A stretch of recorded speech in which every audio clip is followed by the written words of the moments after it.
It's even more annoying with the bell. Hello, simps. Stop laughing and get serious. Hello, simps and incels. Welcome back to Krown's magical, but also very serious magic internet money cave. The sale has started. Welcome back to the Air Krown Crypto channel. Wishing you a happy and start to the site's Friday morning over here. We're wrapping up the week, and the week is starting to look very, very juicy as the lights go completely haywire in the background there. But I wanted to follow up on the higher term time frame ideas and now thread them into the lower term time frames, as we are starting to see the combination of the two coming together for likely a resolution probably next week, probably early next week if I had to guess. Anyways, that is what these statistics would suggest.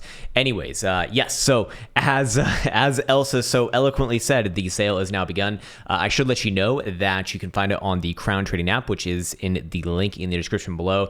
As always with any one of the programs, please, I humbly request to you that you do not FOMO into them. We're going to be running the sale for a week. All you need to do in order to educate yourself on these sort of programs is to watch the promotional videos that accompany them. They'll explain who they're for, who they're not for, what to expect, so that you can make a decision for yourself if it's relevant or not. So yes, now let's just jump right on into it. So I wanted to start off this analysis with the heavy hitting stuff on the higher term timeframes here, because this is where their edge has really been had in the past few months here. As lower term time frames, extremely boring in these cases. Anyways, on the 2-day time frame, we've been following this setup right here, which is a volatility versus stochastic momentum setup. And the volatility component is represented by this moving component that my cursor is currently on right now. Yes, I'm going to go through the explanation yet again. Anytime that gets down to extreme lows, the expansion phase that naturally follows from those extreme lows has led to an average move over the full history of CME of about 39.5%. 39.5%, yes, done over the course of 24 to 25 days on average.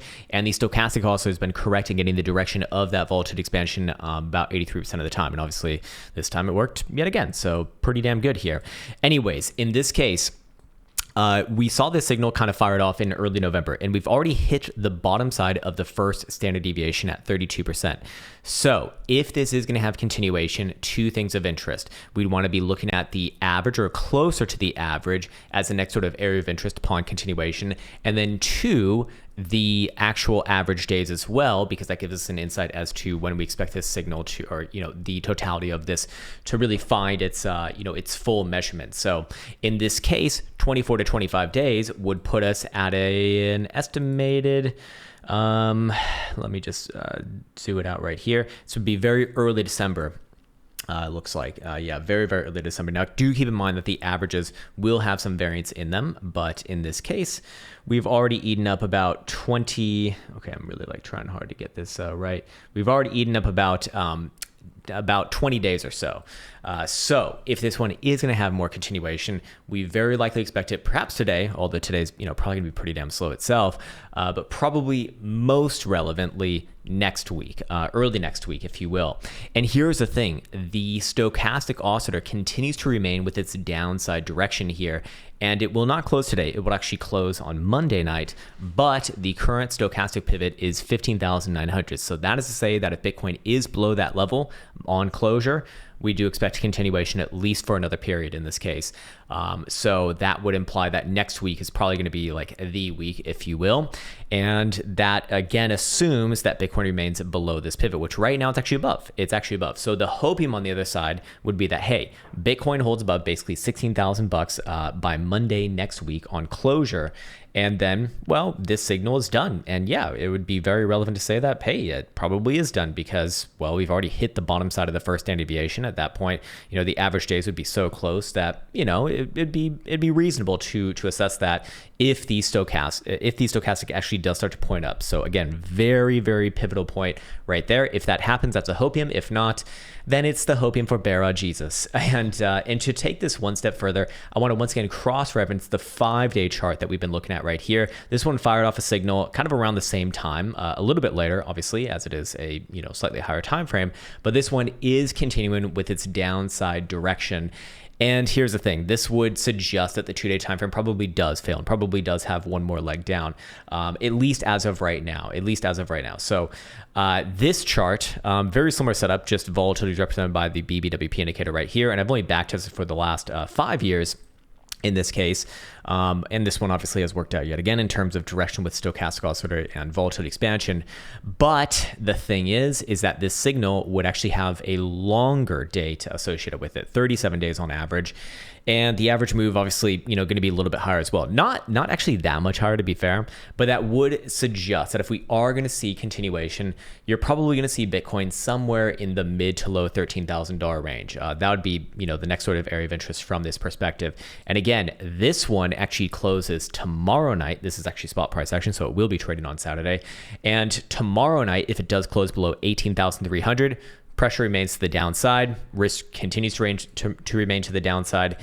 And well, just statistically speaking, that would be still more relevant, at least for this next, I would say 5 to 10 day period, to be looking for continuation if it's going to be happening. That's when we'd really expect it to be happening. All right, sweet. So now that we've gotten through that with the higher term time frames, I want to swing back over to the low term time frames over here. This is the 4-hour time frame for CME. So we were looking at this one as going into a complete contraction phase, coming off of the last little, dare I say, dead cat bounce in this case. So when we see contraction and volatility alongside, in this case, a lower high in an overall downtrend, that does imply that continuation is likely upon volatility expansion right here. What else can we get as far as the biases of direction? Well, the 4-hour jewel has downside signature. The hopium is that you're going to bounce off the pink right there, but I would say that maybe looks a little bit less likely as of right now. And then also we do see several drives of hidden bearish evidence on the 4-hour RSI, on the 6-hour RSI, and on the 12-hour RSI. The 12-hour is actually not confirmed just yet. It is populating right there, as you can see or indicated by the dots. What would actually fully confirm it? I wouldn't say higher term time frame closure, but especially a 4-hour closure just below $16,000 would do it for me. Could I even use an hourly in this case? Yeah, I could probably use an hourly in this case as well. But I would say 15,000 at 960, about 965. Now this is specific for CME. Keep in mind that there is a major difference between CME and spot price action. There's like a $300 to $400 discount on CME versus spot. So do keep in mind that the relevant regions for spot will be different on the charts that we've looked at, referencing CME. So if I were to go over here to spot, what would be the relevant region? 16,300. 16,300. So, and we have the same setup here as well. Volatility is fully contracted. We have yet another lower high and a series of lower highs, and it's even still making this nice little descending triangle right here as well. One of the only patterns that I'll ever talk about, because it's one of the only ones that I think works consistently enough. And upon validation of that, I would be looking for another move back down to the bottom side of the range, or somewhere around the bottom side of the range. So that would be, mid to low $15,000 territory. Obviously, if that were to happen in the short term, that's probably going to bleed onto this chart over here, and Bitcoin probably, would be below that pivotal point at 15,900 to be exact for next Monday. But, until we actually get that, it's just potential, although lower term time frames are kind of suggesting that right now. As far as stochastic momentum goes on CME, a lot of things of interest here as well. Again, keep it in mind that CME is not going to trade over the weekend, so this is really a setup maybe for when U.S. markets open today, but probably next Monday, Tuesday. The daily stochastic momentum pivot remains to the downside as long as Bitcoin's below 16,300, which right now on CME it is. It's trading at 16,085. 12-hour time frame turns down below 15,950. So not only would we see, an actual local high confirmed, but also momentum turn down, not just on the 12-hour, but also on the 6-hour, I believe. Sorry, the 6-hour is probably already going to turn down, assuming that Bitcoin closed below 16,200. The 4-hour time frame is going to be already down as long as Bitcoin's below 16,250, and then the hourly is going to be flippy floppy here. Might twist up for a second at 16,071. So very, very short term time frames. Do they play out a short term time frame bounce here? Potentially yes, but all of the time frames are kind of pivoted at very similar regions. So keep those areas in mind. There is obviously a major invalidation for this as well. So what would invalidate this? And imply price action back up, maybe even somewhere around $17,000, which is kind of one of my major lines in the sand. Although $18,000 is like the full-on trap region, but in this case, this last local high here, 16,465 on CME. If you're looking at spot price action, it'd be 16,800 basically. This little spike up right here on that last drive of hidden bearish divergence. So again, that kind of does it for today. Obviously, I should mention that seeing as you do have a descending triangle right here, if you were to break below the bottom end of it on a higher time frame closing basis, like no less than a 12-hour, which would be like 15,800. then there is a measured move to be implied from that, and that would be somewhere down around like 14,500 or so.